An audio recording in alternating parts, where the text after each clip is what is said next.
Good morning, afternoon, or evening, everyone. My name is João Marinotti, and I'm thrilled to be presenting on behalf of myself and Asaf Lubin. I'm a visiting fellow at the Information Society Project at Yale Law School, a visiting fellow at the Center for Quantum Networks, a fellow at the Indiana University Center for Intellectual Property Research, and the Jerome Hall Postdoctoral Fellow at Indiana University Center for Law, Society, and Culture. Asaf Lubin is an associate professor of law at Indiana University Maurer School of Law. He is a fellow at the Center for Applied Cybersecurity Research at Indiana University, an affiliated fellow at the Information Society Project at Yale Law School, and a faculty associate at the Berkman Klein Center for Internet and Society at Harvard University. Our presentation is about an Amazon Prime original show from 2020. It is called Upload, and instead of describing the show from scratch, we thought it would be helpful to play a short 2-minute trailer. If you've seen the show before, feel free to skip ahead, but for those who haven't, this might be helpful. His vitals are dropping. We're losing him. We really want to upload? We could be together forever. You're so amazing. But forever is just like so long. Upload's that way, OR's the other way. What do you want to do? 3, 2, 1, upload. Hello, Nathan. 10 fingers and toes? Pretty seamless. This is the first day of the rest of your afterlife. You may find yourself living in a beautiful house. Cool. Welcome to Lakeview. Uplifting views, timeless Americana. Yes! It's 10 a.m. Breakfast is over. What? No! It's not even real food! New guy coming through. This one. Do I dare? Dare. Yes. Hey, boundaries. Cute. I think he's cute. And you may ask yourself, how did I get here? Denied. In-app purchase required. Is this what you look like for real? You're not some old dude or something? No, this is me. You're a little cutie. So I understand you were in a bad place yesterday. It's only weird if you make it weird.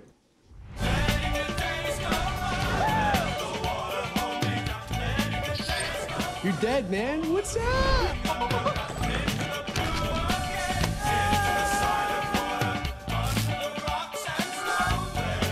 Oh, fuck. There's a guy I might like. What'd you do? He's in computers. You know you can walk on water whenever you want. No way.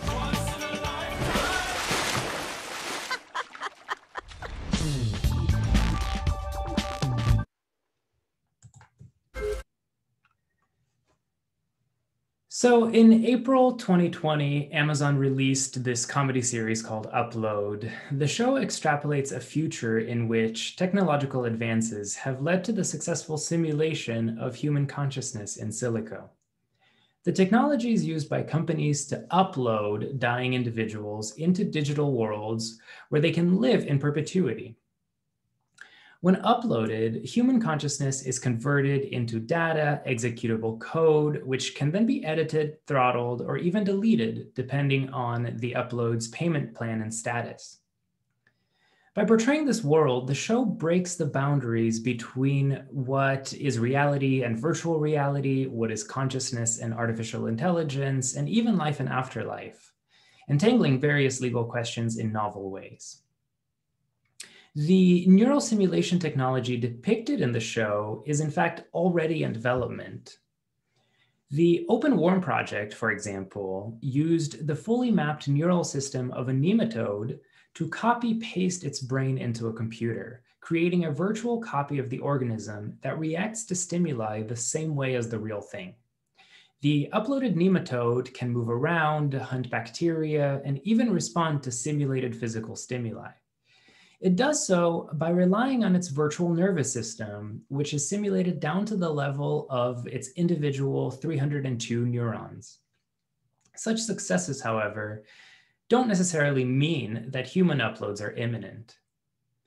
While petascale supercomputers may one day be able to support cellular level simulations of complete human brain, Mapping the various elements, interactions, and emergent properties and timescales of our brain remains a massive challenge.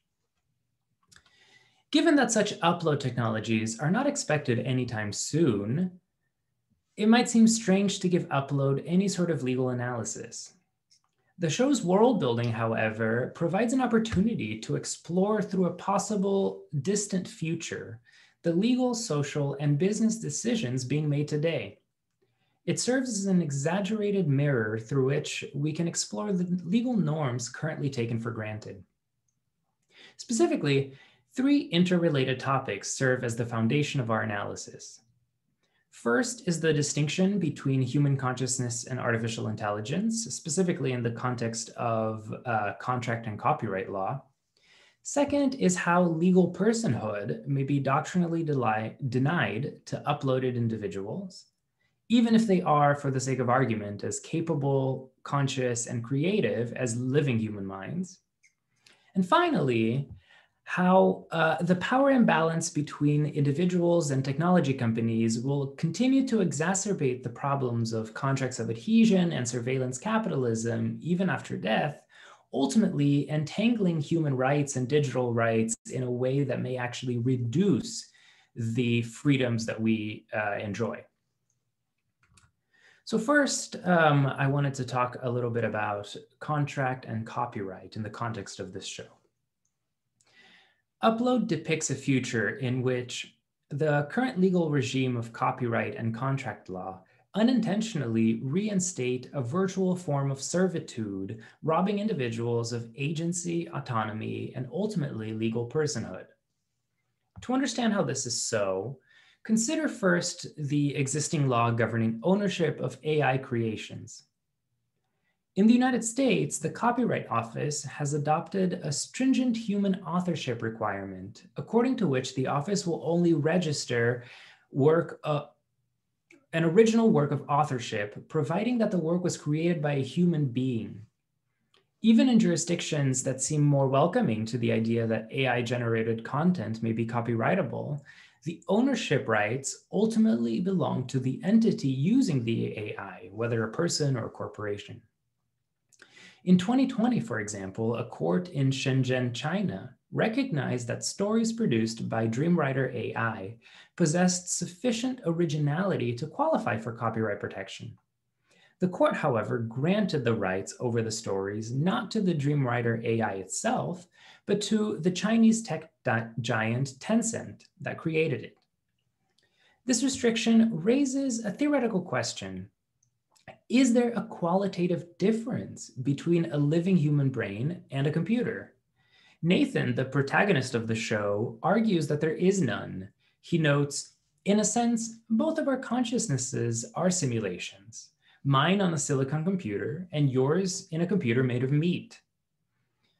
Unfortunately, the law does not see it this way. It simply ignores the existence of uploads. They are not allowed to work, to contract, to earn money directly in any way. And more importantly, the uploads themselves are owned. Nathan complains that he is just this plaything for his girlfriend. She controls his purchases, what he does, what he wears, and even what he eats. One ramification of this is in copyright law. Throughout the show, various uploads continuously produce content, cinematic golf shots, innovative pranks, and the most easy to see is artistic prose. All of these creations, however, are owned by Horizon, the corporation behind Nathan's virtual world. The uploads are treated much like the Dreamwriter AI, regardless of the fact that they were originally human. Uploaded minds are not entitled to copyright protections, nor are they allowed to contract around this limitation. They're stuck. Under fear of permanent deletion, they may be forced to engage in endless intellectual labor without legal recourse, as they lack legal personhood. But why does this lack of personhood matter? Well, given the historical and theoretical connections between personhood and human rights, one can just imagine the myriad of problems the situation may create. We will highlight just two. First is the growing problem of contracts of adhesion, and second is surveillance capitalism's role in transforming human minds into products that are available for sale. Regarding contract law, it is true that each of the uploaded individuals agreed to this loss of personhood in Horizon's terms of service before being uploaded. Therefore, under California law, for example, such terms would be upheld. Not even oppression or surprise due to unequal bargaining power are enough to render a contract of adhesion unenforceable. Contracts of adhesion must contain substantive unconscionability, which focuses on overly harsh or one-sided results. In upload, however, the uploaded individuals are not treated as legal persons, and therefore the courts will not recognize their mistreatment as substantive unconscionability. Therefore, their originally signed contracts will always be upheld. Furthermore, uploads are not only forever bound by Horizon's terms of service, they also lack basic legal protections if or when Horizon breaches its own terms. This is even more alarming because Horizon advertises such loss of legal personhood as a heavenly afterlife. It targets individuals at an extremely vulnerable time, when they're dying.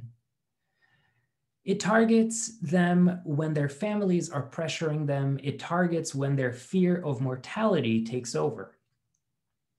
In the process, for example, Nathan forfeits his legal personhood, his ability to contract, his right to own property, and any other future legal recourse.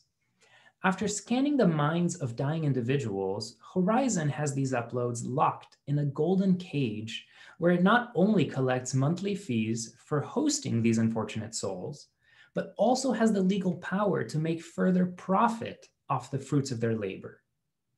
The uploads only have their Horizon account holders to turn to, who themselves may delete, freeze, or even alter the uploads without recourse. In fact, the relationship between Horizon, the uploads, and the living account holders raises the second problem inherent in the power dynamics of the show, and that's surveillance capitalism. In the modern digital marketplace, if you're not paying for the product, you are the product. This phrase has become a modern proverb of sorts, but some argue that it's already outdated. Nowadays, no matter how much you pay under current US law, you're the product if the company's privacy policy says so. This is taken to the extreme in Upload. Horizon presents itself as offering a service for the individual uploaded. But the uploads are not the paying customers. Rather, Horizon serves the living individuals by selling simulation of their loved ones' minds. If you are that simulated mind, then you are the service being sold. Your very existence can be extinguished whenever the consumers who pay for the service, the living individuals, cancel their subscription. In this way, Upload demonstrates what can happen when individuals are reduced to only two roles, consumers or products. If you are not a consumer because you're dead, and you are not a product because there is no purchaser, then you quite literally are deleted. In spite of these terrifying possibilities, the allure of an eternal digital afterlife was too much for society to bear. Human rights defenders on the show were so angered by the wealthy individuals who got to experience digital immortality that their immediate goal was to democratize Horizon's technology. According to the activists, everyone should have a right to digital life extension. Instead of fighting for the rights of uploads, activists are fighting for the rights of humans to be uploaded. In other words, they're fighting for the purported human right to enter what amounts to a labor camp and retail shop for consciousnesses. In this age of cyber instability, new digital rights are cropping up left and right, from the right to be forgotten, to the right to cybersecurity, to the right to internet access. But Perhaps the biggest lesson learned from Upload is that we must resist our tendencies to immediately embrace and apply human rights laws. Instead, we must reassess the ethical foundations underlying human rights, exploring the outer limits of the discourse and its potential pitfalls. Especially when the subject matter to be regulated is a paradigm-shifting technology, we should perhaps consider leaving some of our existing legal paradigms at the door. Ultimately, what sets Upload apart from other shows about technological servitude and inevitable robotic uprisings is that in Upload, human consciousness is the AI. Unfortunately, in Upload, we are so doomed by technological determinism that we voluntarily put our consciousness at stake. Through this short legal analysis, we hope to reignite the legal community's engagement with science fiction, leading to a more nuanced conversation about what is artificial in artificial intelligence, what is virtual in virtual reality, and what is digital in digital rights. We argue that becoming early adopters of a new reconceptualized language around us and them, the self and the other, can perhaps future-proof our society from the cyborg perils that await us.